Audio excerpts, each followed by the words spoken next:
Então, assim, velho, esse país, assim, é uma desgraça, cara. É incrível, velho. É incrível. Vai demorar muito, muito, muito pra gente começar a andar. E é o que eu sempre falo pra vocês, velho. O problema é político, o problema não é econômico, né? Porque a gente já sabe qual que é a receita pra aumentar, a receita pra mudar isso aí. Mas não dá, não dá. Simplesmente não dá pra implementar nada porque a gente tem um bando de porco comandando o nosso país. A nossa taxa de investimento desde 2017, ela varia ela oscila, né, dentro de 1,4% do PIB. Vocês têm uma ideia disso? 1,4% do PIB. Deixa eu ver quanto que é a taxa de investimento da China. Pra vocês terem uma ideia. Os dados de investimento, a porcentagem do PIB da China foram registrados em 43%. 43%. A taxa de investimento do Brasil oscila desde 2017 em 1,4%. Aí eu pergunto para vocês sabem quanto que é para a gente fazer só a manutenção do capital físico brasileiro, ou seja, para a gente fazer a manutenção, por exemplo, das nossas estradas, das nossas escolas públicas e etc. 1,5% do PIB. Ou seja, o que a gente investe hoje, a nossa taxa de investimento não é capaz nem de fazer a manutenção daquilo que a gente já construiu. Por quê? Porque a maior parte do nosso orçamento está amarrado, a gente não consegue diminuir gastos, esse gasto só aumenta cada vez mais, inclusive mais do que o nosso PIB. Né? Os nossos gastos crescem mais do que o nosso PIB há mais de 20 anos. Né?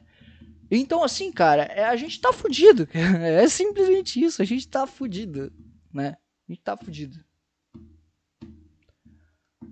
E tudo, ao que tudo indica, o governo Lula vai continuar nessa. A reforma tributária não está andando. Né? A reforma tributária, por exemplo, ela tem a previsão de aumentar o nosso PIB em 20% dentro de 15 anos. Tá? E isso faria com que a gente, por exemplo, poderia diminuir a nossa relação dívida-PIB, consequentemente diminuir mais nossa taxa de juros e etc. Né? Cara, não tá andando a reforma tributária, tá ligado? Não tá andando. Então, tipo, bizarro, cara. Bizarro. O Brasil é bizarro, né? E aí vem a galera, ai meu Deus do céu, porque a taxa de juros está muito alta. É óbvio que está muito alta. É óbvio que está muito alta. A gente tem se a gente pegar os nossos pares aqui da América Latina, a gente tem a maior taxa de inflação média da América Latina, a gente tem a maior taxa de risco país. É óbvio, é óbvio. A gente tem a maior relação de dívida PIB. Dentro dos países emergentes, se for pegar com os critérios do FMI, que hoje a gente está em quase 88% a relação de dívida PIB, a média dos países emergentes é 65%. Aí, oh meu Deus, tá muito alta a inflação, a taxa de juros. Porra, velho. Porra, é óbvio que tá alta, tá ligado? É óbvio. E inclusive, tem um jargão de mercado que é dovish e hawkish, né? Dovish significa esse jargão denomina qual que é a atuação do presidente do Banco Central. Né? O dovish seria aquele presidente do Banco Central que ele é mais leniente com a inflação, ou seja, ele não liga muito para controlar a inflação, e o hawkish é aquele que é mais pesado, tem que controlar a inflação, estabilizar a economia, etc. Cara, o Campos Neto, ele tá dentro da linha dovish.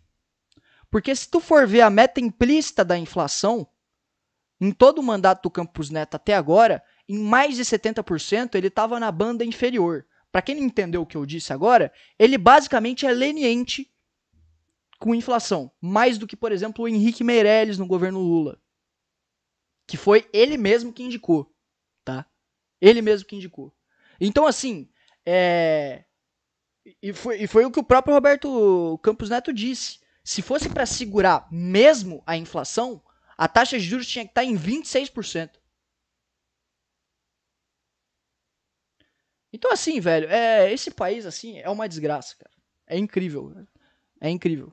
Vai demorar muito, muito, muito pra gente começar a andar. E é o que eu sempre falo pra vocês, velho. O problema é político, o problema não é econômico, né? Porque a gente já sabe qual que é a receita pra aumentar, a receita pra mudar isso aí, né? A gente sabe como é que faz pra mudar isso aí. Mas não dá, não dá. Simplesmente não dá pra implementar nada porque a gente tem um bando de porco comandando o nosso país. É isso.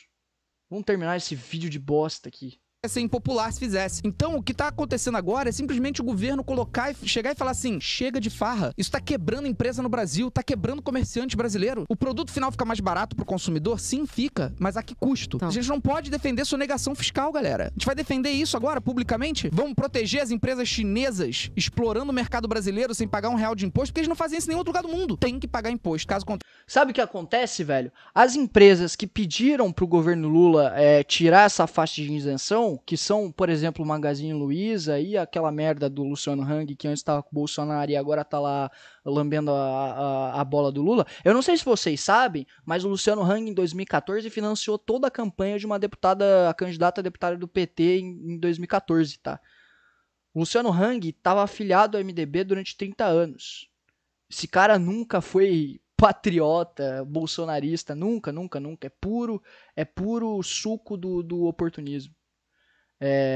Mas enfim, cara, na prática, quem tá sonegando imposto é Luciano Hang, é a Trajano da Magalu. É essa galera que utiliza de outras brechas para sonegar imposto.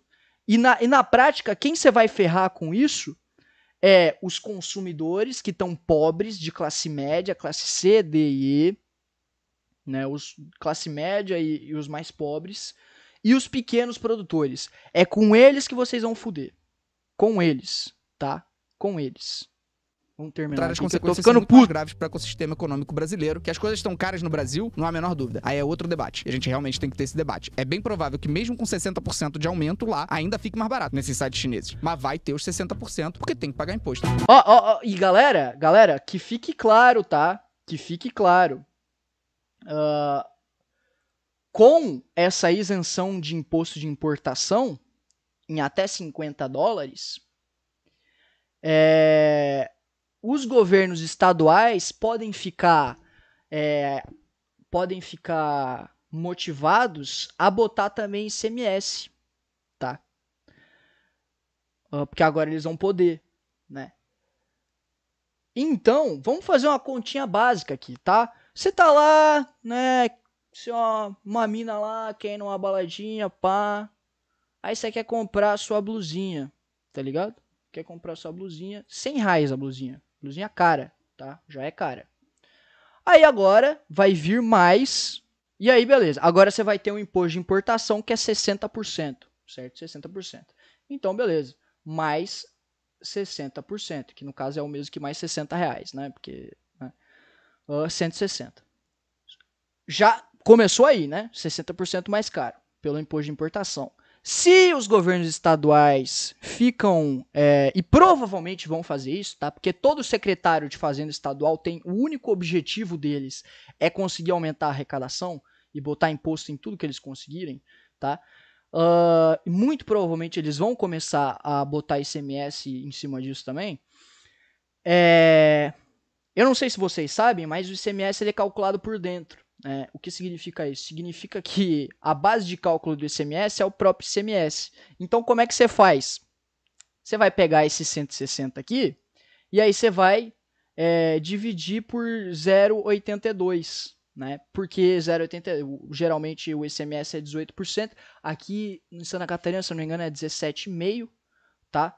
Mas supondo que seja 18%, você vai, como o ICMS, a base de cálculo é o próprio ICMS, calcula em cima dele mesmo, aí você vai fazer aqui o menos 0,82, que é justamente o 1 menos o 0,18, né?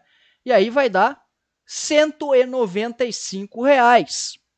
Ou seja, a sua blusinha que você ia comprar, que era R$100, agora tá valendo R$195. Parabéns, Lula. Muito obrigado!